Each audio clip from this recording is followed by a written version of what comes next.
Marcos Jr. inilaglag na.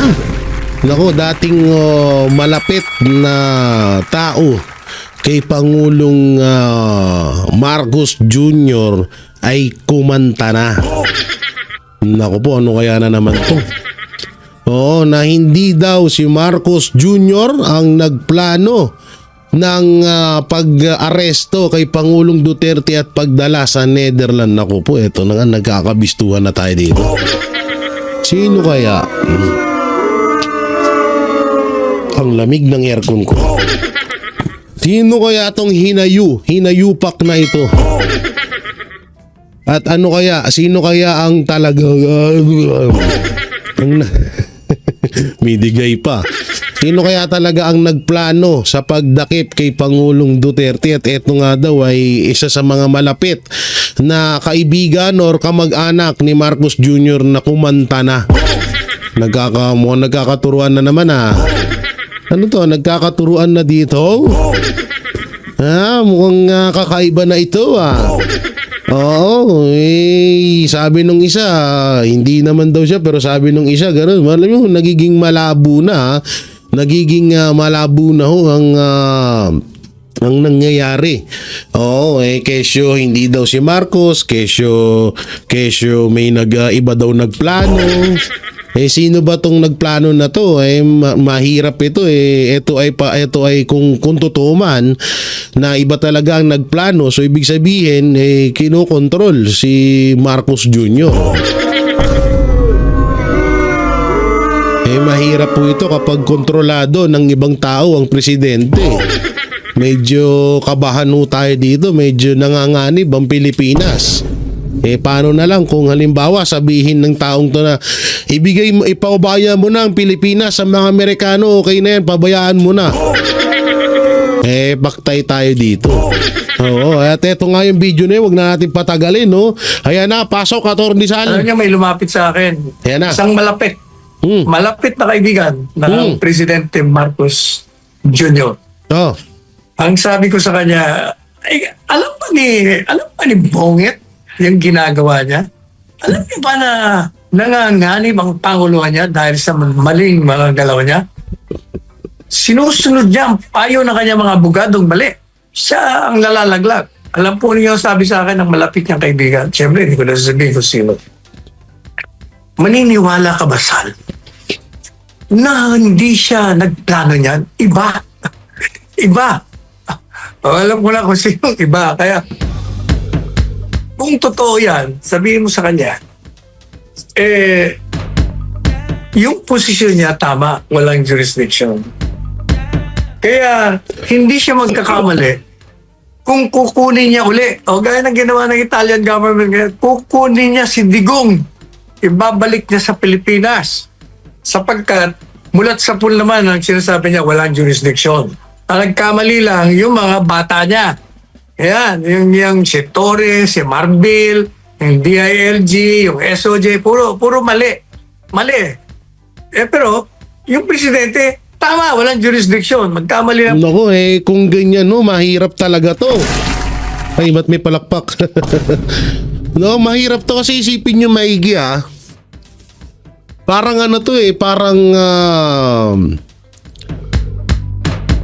parang etong kung sino man tong nagplano na to at kung hindi si Marcos Jr.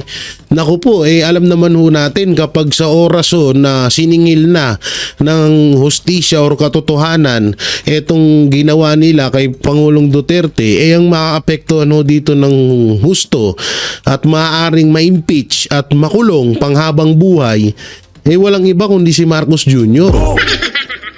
Ngayon, kung ibang nagplano nito, sa madaling salita, pinapahamak niya si Marcos Jr.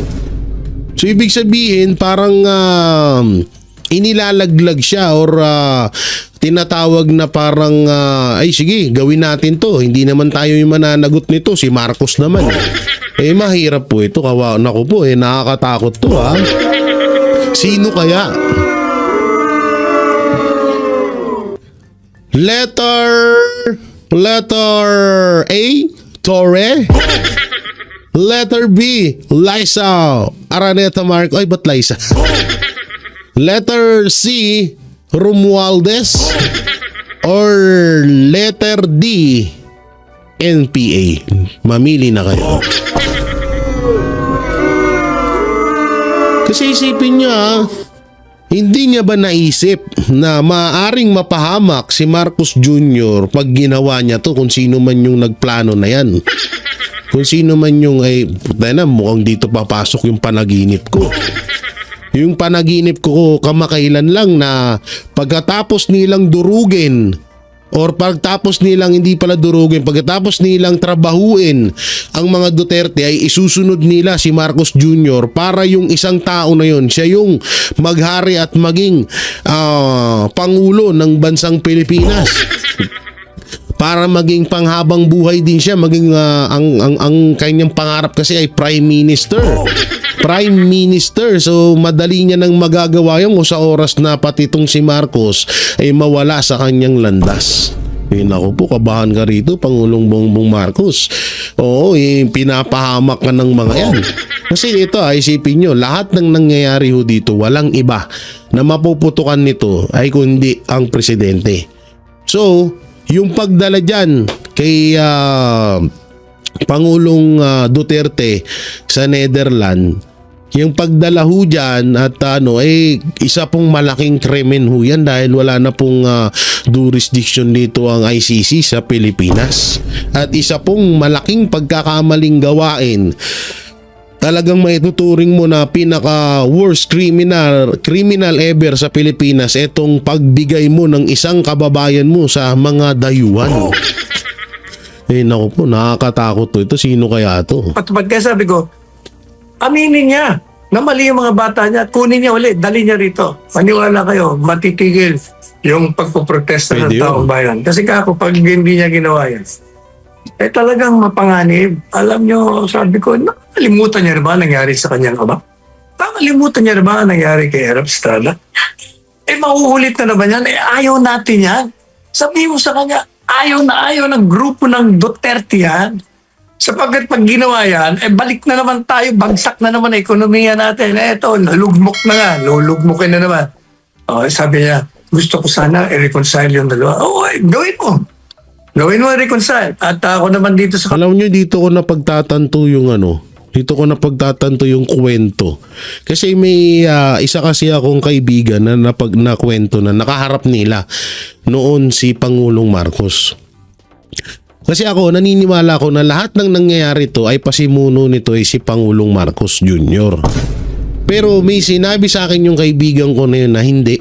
Sa palagay ko, hindi si Marcos ang may kagagawa nito. Talagang may nagko-control kay Marcos Jr. Kasi nung nakita namin siya, iba siya. Lahat daw ng tanong nila, hindi daw tinatanggap ni Marcos, kundi tinatanong niya doon doon sa taong yun. So sa madaling salita, etong si Marcos Jr., hindi niya daw ito may isip kasi wala daw talagang alam etong si Marcos Jr. Kasi isipin nyo, kapag pinagdugtong-dugtong nyo eto na lang yung pagsisinungaling ni Marcos Jr. na walang baril sa KOJC compound. Hindi niya ba nagets yun na mapapahamak ako dito kasi parang kitang-kita naman ng buong Pilipinas na may mga baril yun. Pangalawa, yung speech niya na kesyo wala daw yung tipong yung unang-unang speech niya na banat sa mga pinabili daw ng suka. So isipin nyo maigi kung ikaw nasa katinuan ka at may utak ka pa, may pag-iisip ka pa. Hindi mo sasabihin yun kasi maapektuhan yung mga kandidato mo. So eto talaga, lumalabas na ngayon talaga na etong si Marcos Jr. ay kontrolado ng ibang tao. At hindi na mamalayan ni Marcos Jr. na pati siya ay unti-unti na ring inangat-ngat o unti-unti na ring inilalaglag ng taong ito. Delikado yan. Mahirap yung ganito. No? Kasi lahat ng nangyaring paglabag sa batas na nangyari dito sa Pilipinas, ang putok nito kay Marcos Jr. Hindi ho sa ibang tao, kundi sa kanya lang lahat. Siya po lahat ang sasalo nito. No, siya lahat ng sasalo nitong ano na to, nitong problema na to, itong mga ginawa nilang kabulastugan. Lahat ng demanda, lahat ng ano siya yung magdurusa. Oo, siya yung siya yung magdurusa siya yung mananagot. So kung ibang tao pala ang nagmamando kay Marcos Jr., sa madaling salita ay talagang gusto siyang ipahamak ng taong to. Naku po. Kabila. Kung talagang hindi siya kasama dyan, yung mga nagplano niyan, alam ko na kung sinong tinutukoy mo, hindi mo lang masabi sa akin, presidente siya ng bansa. Yung mga nagplano, hindi yung mga presidente yan eh. Ha? Ngayon siya manindigan. Pakita niya na pareho siya ng tatay niyang marunong manindigan pag may desisyon, may political will. Kaya ang sabi ko doon sa kaibigan, matalik nitong itong presidente ng bansa ngayon. Attorney Sal, ngayon po na natalakay natin ang issue na ito, may panibago na naman na pag-uusapan ng ating mga kababayan buong mundo na may nangyari pala na ganyan na ibinalik sa kanilang kustudiya ng bansa.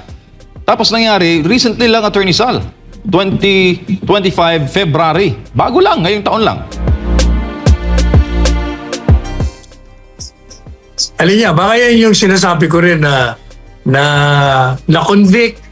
Pagkatapos yung pinanggalingan ng bansa, sabi sa ICC, withdraw na kami, balik mo, amin na uli yan. Okay na, binalik. Walang mga ICC. Yan ang sinasabi natin. May ICC, walang ngipin yan. Walang una. Yan ay nabubuhay lamang sa kontribusyon ng mga miyembrong Estado. Walang sariling pulis. Kaya kung mayroong warrant of arrest, kailangang makiusap pa sila doon sa lokal na bansa kung saan kukunin nila yung gusto nilang aresto yun. Thank you, Attorney Sal. Samantala, ipinaabot po ni Attorney Nicholas Kaufman, ang legal counsel ni former President Duterte, ang mensahe po ng pamilya Duterte sa kanilang mga supporter kaugnay sa kasong kinahaharap ng dating Pangulo sa ICC. Ano nga ba ang kanilang panawagan? Yan ang report ni Anton Zero mula sa The Hague.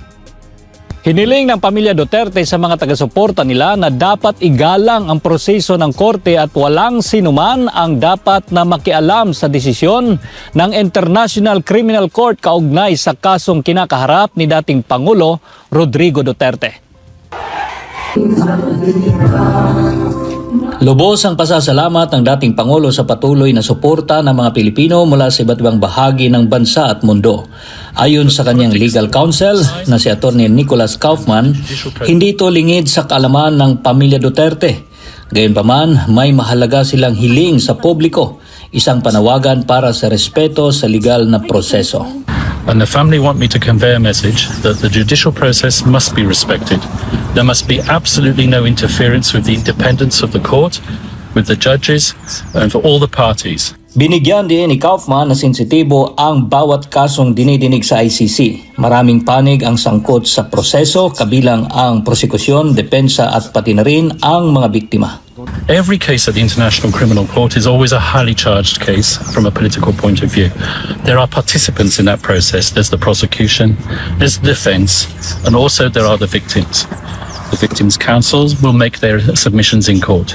Hindi, yung about naman ho dun sa paggalang sa proseso ng ICC, ginagalang ho ng mga Pilipino yan. Wala hong sinasabi ang ano dyan. Kaso nga lang, ang nangyari kasi, hindi na kasi dapat karapat-dapat na mailagay dyan si Pangulong Duterte. No? At ang unang hindi gumagalang sa isang proseso ay walang iba kundi ang Administrasyong Marcos. Kasi may korte naman tayo dito, may batas naman tayo dito na kahit papano umaandar naman, bakit kailangan pang dalhin sa ibang bansa at doon litisin? Samantalang dito sa Pilipinas, kayang-kaya namang harapin ni Pangulong Duterte yung mga kaso na isinasampa sa kanya or ibinibintang sa kanya. Diba? So kayang-kaya naman niyang harapin yun, pero bakit dinala pa dun? Kaya tanga na, sorry. Pamura tuloy ako. Kaya nga, ito, nanaginip ako. Naku po, ito na naman. Nanaginip na naman ako. Parang ang mangyayari dito, parang mababaliktad talaga ang sitwasyon. Parang yung isa yung dadalin doon, tas yung isa naman yung papauwiin. Naku, kawawang nila lang. Their right to make those submissions must be respected. Nagbabala rin si Kaufman na anumang uri ng panghihimasok o hindi paggalang sa proseso ng ICC ay maaaring magdulot ng negatibong epekto sa kaso. Well, it can have a negative impact on the proceedings if, as I said, the media or the supporters turn against the judicial process, and the judicial process must be respected. As I've said, this issue is the subject of intense debate in the Philippines. But let's just put the politics on one side and the judicial process on the other side. Samantala, nang tanungin kung may posibilidad na may basura ang kaso bago ang confirmation hearing sa Setyembre, iginit ni Kaufman na nasa kamay ito ng mga hukom, pero matibay niya ang posisyon ng kanilang kampo.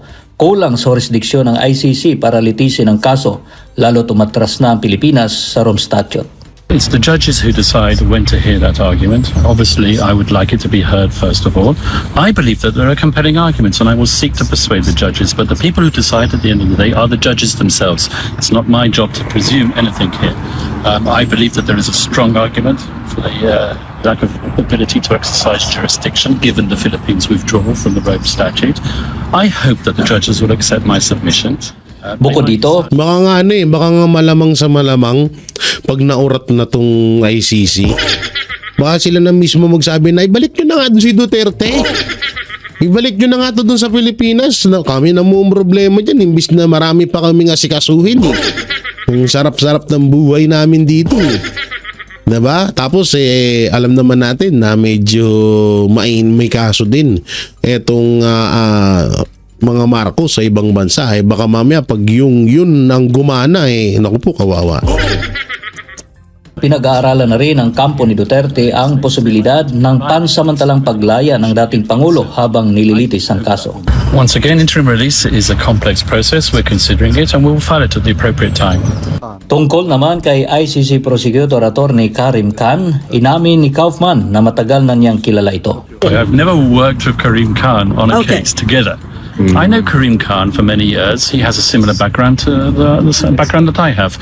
We've been working in international criminal tribunals for many years. I was a former prosecutor, so was he. So we've both worked on both sides of the tennis court, if I can put it that way. Gayunpaman, umasa siyang magiging patas si Khan sa paghawak ng kaso.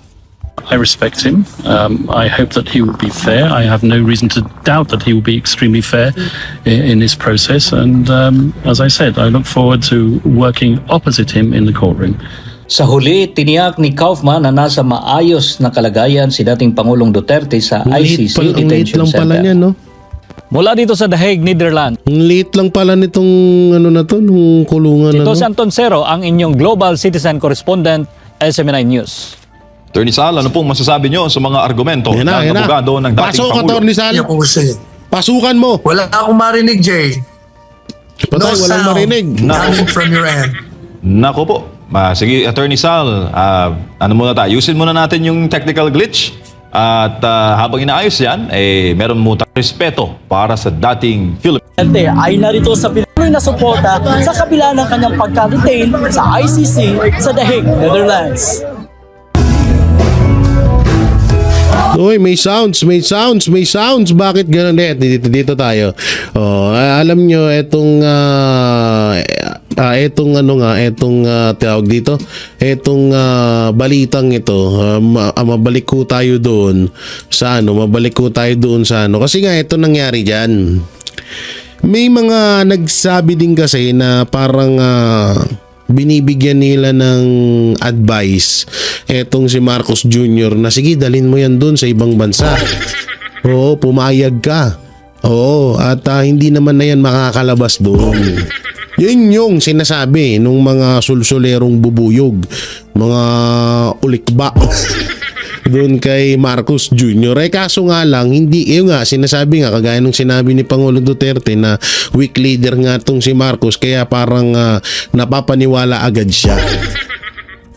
Alam nyo, ito may panaginip na naman ako. Hindi kaya sa lahat ng nangyayari ngayon, si Amy Marcos ang may pakana nito.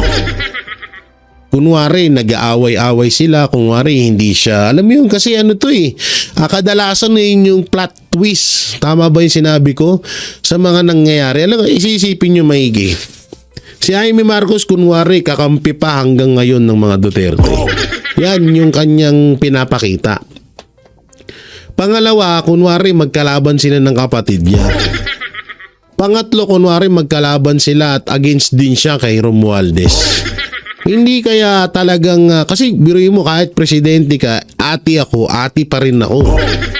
Parang yung sa panaginip kong yun, parang may posibilidad na etong si Jaime Marcos, si Romualdez ang may mga pakana ng mga nangyayaring ito. Kayo, ano nasa isip niyo? Kasi kadalasan yung mga nagmamaang-maangan na kakampi, yun paminsan yung talagang hudas sa lahat eh. Oo, pero panaginip lang naman yun. So wala namang katotohanan ho yun. No?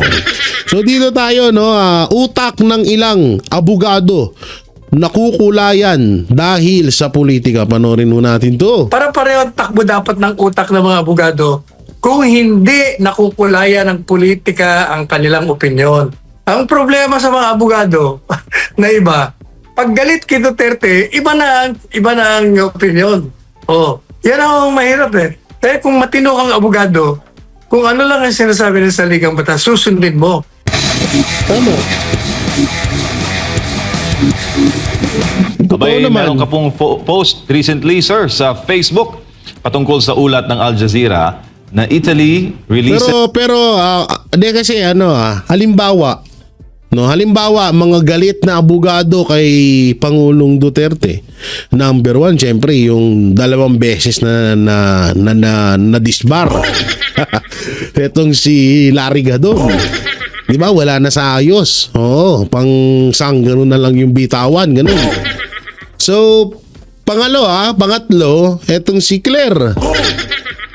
At marami pa.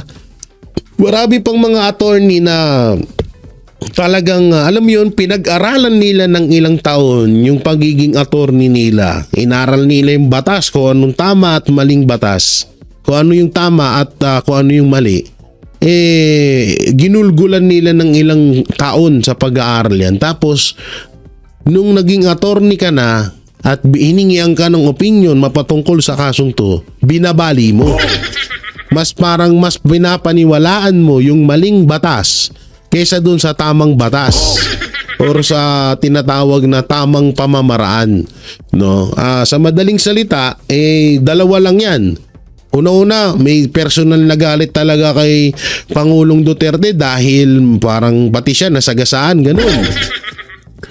Pwede rin na mangyari na maaaring pera lang talaga. Pera lang talaga ang dahilan para banatan ng banatan at baliin yung tama para kay Pangulong Duterte. Pwedeng ganun, pera lang din talaga. Katulad ng ibang attorney dyan na dating pabulag-bulag lang, ngayon biglang naging second lady na.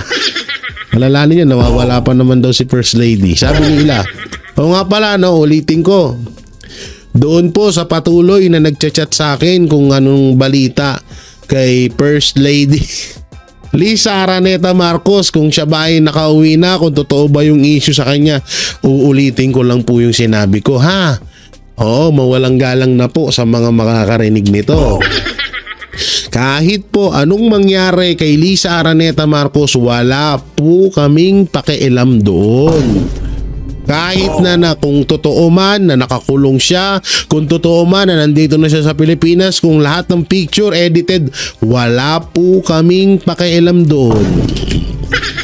Dahil unang-una, hindi po si Lisa ang dapat nating pagtuunan ng pansin.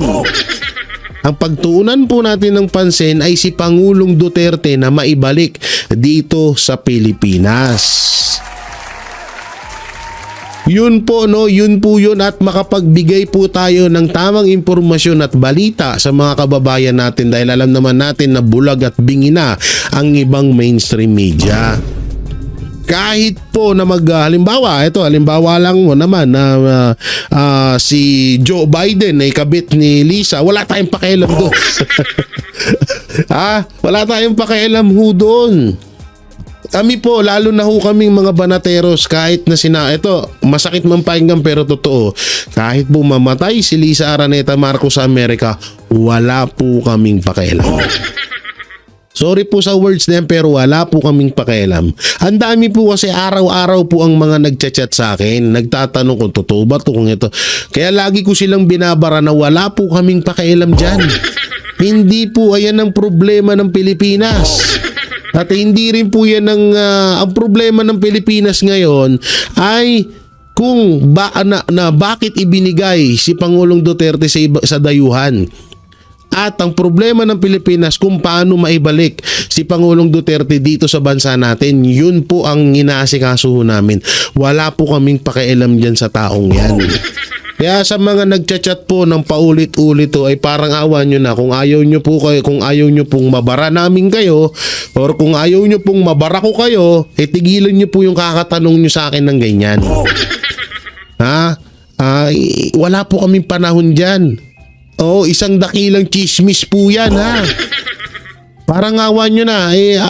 Ako po, iniiwasan ko ho na ma-content ko etong si Lisa dahil hindi naman siya Wala naman bakit pag namatay ba yan, kung totoo man niyang balita, nakulong ba yan, bakit? May ikakaganda ba ng Pilipinas? Hindi.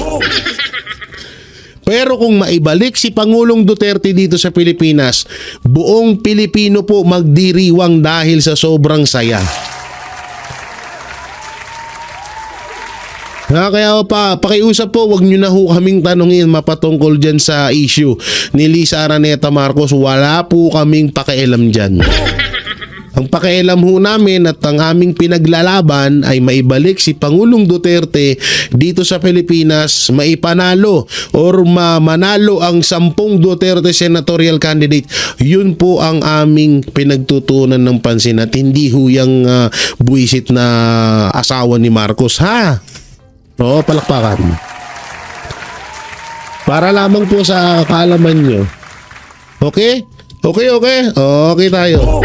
Okay, tuloy. This Libyan general arrested based on ICC warrant. Nakalagay po sa inyong post, Attorney Sal. Italy releases Libyan general arrested based on ICC warrant. Osama El Masri Najim was detained in Turin on Sunday under an arrest warrant issued by the ICC, or the International Criminal Court, which said he was suspected of crimes including the murder, torture, and rape of detainees in Libya. He was freed on Tuesday, however, due to a legal technicality and flown by an Italian state aircraft back to Tripoli. The Italian Foreign Minister Antonio Tajani made light on the ICC's objections, telling reporters the court is not the word of God, is not the font of all truth. Italy is a sovereign country and we make our own decisions, he added. Nakalagay din po sa article, sa balita ng Al Jazeera, ang technicality kung bakit pinalaya po yung nasabing suspect. Sabi dito, Attorney Sal, the Italian government released the warlord on a technicality, arguing there was a procedural error in his arrest. The ruling by a Rome court that secured the release said Justice Minister Carlo Nordio should have been informed ahead of time. Since the Justice Ministry handles all relations with the ICC, the Italian government has close relations with the internationally recognized governments in Tripoli. Any trial in The Hague of the regime would have brought unwanted attention to Italy's migration policies and its support of the Libyan Coast Guard, which it has financed to prevent migrants from leaving.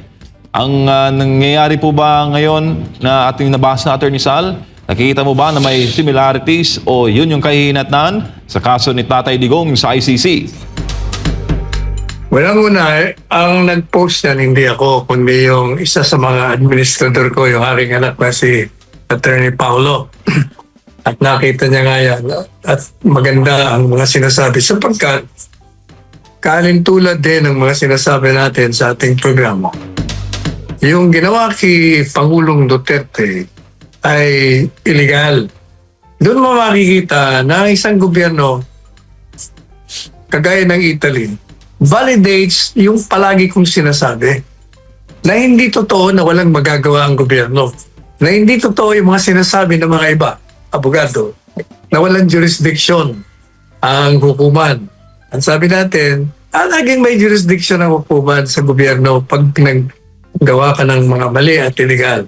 Pinapakita ng Italian government na gaya ng sinabi rin natin sa programa ito, paulit-ulit lang natin sinasabi, tayo ay may isang malayang bansa.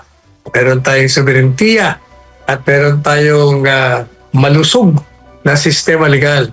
Kaya hindi po pwede na gagawa ang isang dayuhan, papasok dito ng sapilitan na dudukutin ng isang mamamayan. At ito namang pamahalaan ay tinutulungan pa. O kaya yun po itong ginawa ng Italian government. Merong isang akusado dyan sa ICC. Dinala ng ICC sa kanila. Ang sabi ng Italian government, hindi, balik mo sa amin yan. Kasi may mali sa pagka-aresto yan. Hindi nasunod yung aming batas dito. Hindi nyo pinaalam ang Italian. Ang masaklap noon, no? Ito ang pinakamasaklap talaga na nangyari. Kapag yung mga kababayan nating OFW nagigipit sa ibang bansa, kaagad pong inaaksyonan ni Pangulong Duterte. Kaagad po na kinukuha or ibinabalik dito sa bansa natin yung kababayan natin yun. Na yun naman yung pinagkaiba ho ngayong nangyari. Alam niyo yung nangyayari ngayon, no? Nangyayari ngayon, gustong kunin ng dayuhan yung isang Pilipino, kagaya nga ni Pangulong Duterte, na imbis na harangan ng Pangulo, kinunsinti pa. Oo, talagang ibinigay pa. No, yun yung dito. So, ibig sabihin, paano na lang, halimbawa, ikaw na nanonood, natripan ka ng ICC. Kunin ko to, gawin kong muchacha dun sa amin. Pwede ko pang gawing punching bag. So wala ganun na lang papayag kasi wala ito na nga lang kung si Pangulong Duterte nga isa sa pinakakilalang tao at nirerespeto dito sa Pilipinas, ganun lang nila kabilis ibigay. Paano pa kaya tayo na ordinaryong Pilipino? Yun yung masaklap po dyan. Yun yung pinakamasakit dyan, di ba? Kaya nga itong sinasabi ni Attorney Sal talagang totoo. Yung ibang mga attorney wala na. Siguro baka dahil sa pera. Dahil ikaw ba naman minsan alam nyo yung ugali talaga ng tao nababago kapag dinaan sa pera. Halimbawa, si Attorney Blurred. Hindi ko naman sinasabing binayaran siya pero sinasahuran siya dyan. Ikaw ba naman sa gobyerno ka, sahuran ka talaga. Kailangan naman gawin mong libre yan. No? So, talagang doon may kita nyo, yan ang halimbawa na si Attorney Blurred na dating kritiko or bumabatikos kay Marcos Jr. na biglang naging kakampi.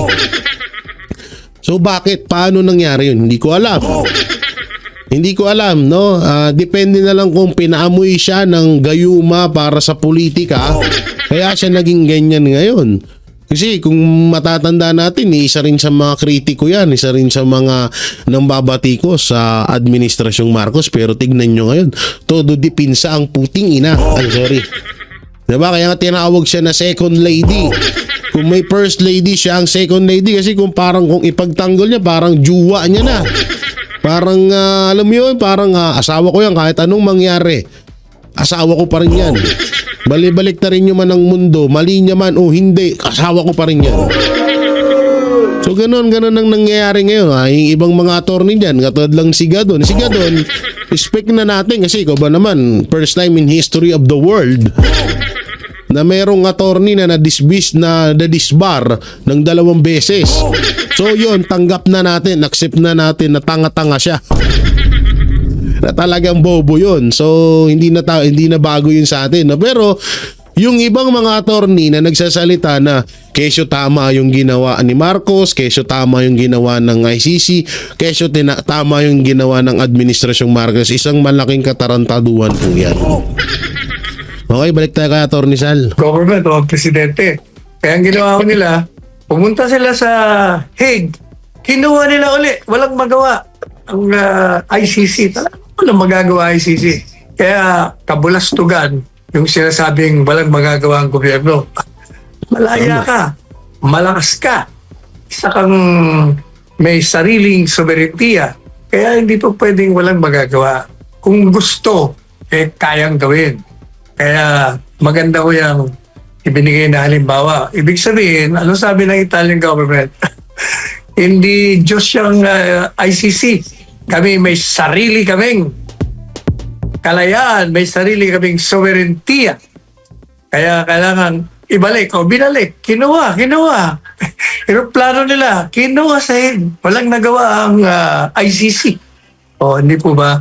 Kaya yan ang dapat na gawin ng gobyerno. At natutuwa naman tayo. Alam niyo yung abogado, yung lead counsel na si Attorney Nicolas Kaufman, binabasa ko yung mga sinasabi niya. Parang ako nagsasalita eh. Kasi kung ano yung mga sinasabi natin dito, mulat sa Tama. pulpa. Isa Mula lang. pa hindi pa na-arrest si Presidente Duterte, yun din ang linya niya. Nakakatuwa sapagkat parehong-pareho ang takbo ng utak namin. And for that matter, para pareho ang takbo dapat ng utak ng mga abogado kung hindi nakukulayan ng politika ang kanilang opinyon. Ang problema sa mga abogado na iba, pag galit kay Duterte, iba na ang opinyon. Tama. Yan ang mahirap eh. Kaya kung matino kang abogado, kung ano lang ang sinasabi ng saligang batas, susundin mo. Ang iba kasi, kung ano-ano mga ipinapasok, kaya nagkakaloko-loko ang mga opinion nila. Lalo na kapag kapag nabahiran or nabigyan na ng pira. Oo, katulad na lang yan. Nung nakaraan, di ba, may panaginip tayo na isang opisyal. Isang kilalang opisyal na binigyan ng 3 billion para lang sumunod sa gobyerno. Sino kaya yun? Oo, di ba? Dapat isa ka sa nanguna na protektahan ng bawat Pilipino dito sa bansa natin. Isa ka sa dapat na humadlang na wag ibigay sa dayuhan yung kababayan mo dahil yun ay kapwa mo Pilipino pero wala kang ginawa, ang ngumanga ka lang. Sa halip, mga tauhan mo pa yung sa halip o mga tauhan mo pa ang isa sa mga tumulong para maaresto at madala sa ibang bansa itong si Pangulong Duterte. Yan ang mahirap. Di ba talaga, promise, iba ang nagagawa ng pera? Promise, iba talagang tinatawag na kung hayop ka, talagang sukdulan ng pagiging hayop mo. Kung ikaw kung hayop ka, matatawag na sobrang kahayupan na talaga kapag yan ang ginawa mo. Oo, wala pera-pera ang labanan ngayon Ano sabi ko noon? Noon sabi ko na, di ba, from the very start, walang jurisdiction. Yan, hindi yan sinasabi ni Kaufman. Walang jurisdiction. At ilalabas ko yan bago pa mag-trial. At sabi niya, kung patas lang itong hukuman ito, i-release ka agad yan si Presidente Duterte. Ano pang sinabi niya? Sa akin yung narinig ha. Ano sabi ko? Kasi sabi ng ICC, hindi, may jurisdiction pa kami. Kasi nung umalis kayo, nakaumpisa na kami ng investigasyon. Ano sabi ko sa inyo? Noong paulit-ulit ko na sinasabi, wala pang mga kaso. Nung ako'y tagapagsalita pa lang, sinabi ko na yan, ang investigasyon na ginawa nyo ay hindi yung investigasyon na nakatakda dyan sa inyo. Sapagkat yung investigasyon nyo, ginawa nyo 1 year and 7 months after the effectivity. Ang ginawa niyang investigasyon, preliminary examination, kung meron kayong jurisdiction, kung nasunod niyo yung principle of complementary rule. Pero yung investigasyon talaga, dahil si Fatou Bensouda, humingi ng permiso noong September lamang ng 2021. That's 1 year and 7 months after na pumalas tayo. At yung pong pagkalas, hindi ako rin yun. Ako nagrekomenda doon. Kasi nga, hindi masabi ni Presidente, wala kayong jurisdiction sa akin. Hindi naman nalatala sa official gazette sinasabi ng konstitusyon natin hindi mo basta maaaring tanggalin ng buhay ang ari-arian. at saka kalayaan ng isang tao pag hindi mo binibigyan ng tamang proseso ng batas. At hindi mo mabibigyan ng tamang proseso yan kung hindi alam ng akusado kung meron bang batas na siya nilabag. At Tama. hindi niya malalaman na may batas kung hindi mo ilalathala. Kaya sabi ni Presidente Duterte, hindi mo naman nilathala sa official gazette yung Rome Statute yung tratadong yan, hindi mo na ilatala. Hindi ba sabi ko rin sa inyo, sa akin yung rin unang narinig, under Commonwealth Act 638 Section 1, all legislative acts has to be published, those of public interest and of general application. So, kaya nakakatuwa na, yan lang ang gawin mo. Okay ka na. Attorney Mr. Nicholas Kaufman, tuloy-tuloy. Ang mahirap dito sana sana nga maging patas yung hukuman doon sa ICC.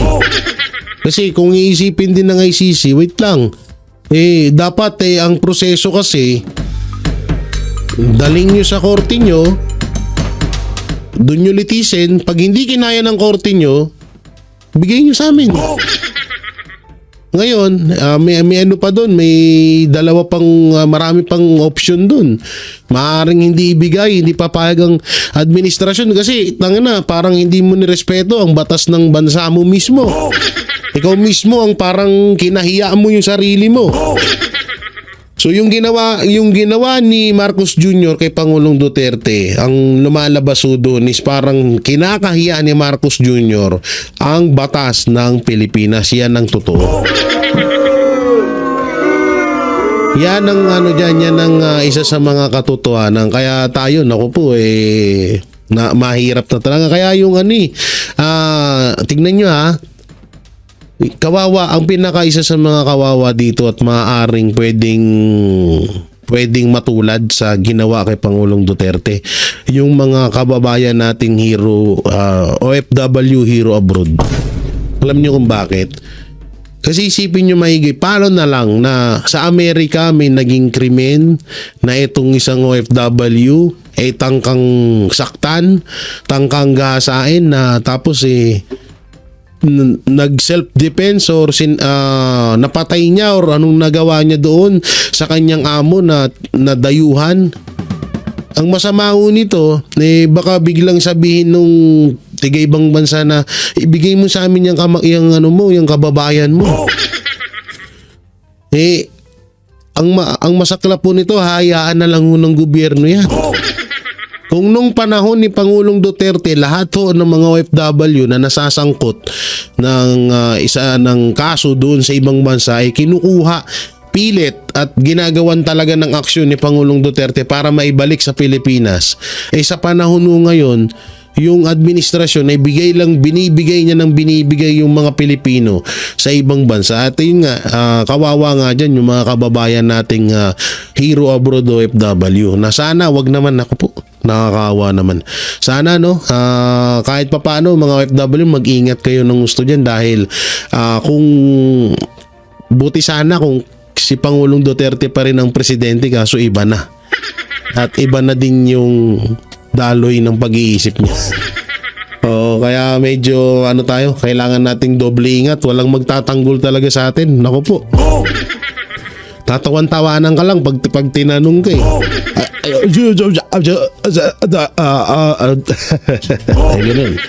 ganun lang gagawin niya kapag in-interview na. So yan mga manateros, mga kabiyaya, nung may kukomento nyo doon pala mabalik ko tayo doon sa sa pinaka-topic natin na kung sino nga talaga ang nagmamando kay Marcos Jr. So antayin, babasahin ko na lang po ang comment section dyan kung sino ba sa inyong palagay ang kumukontrol kay Marcos Jr. So yun, hanggang dito na lang video natin. Maraming salamat. Ingat po kayo palagi. God bless and peace and bye bye.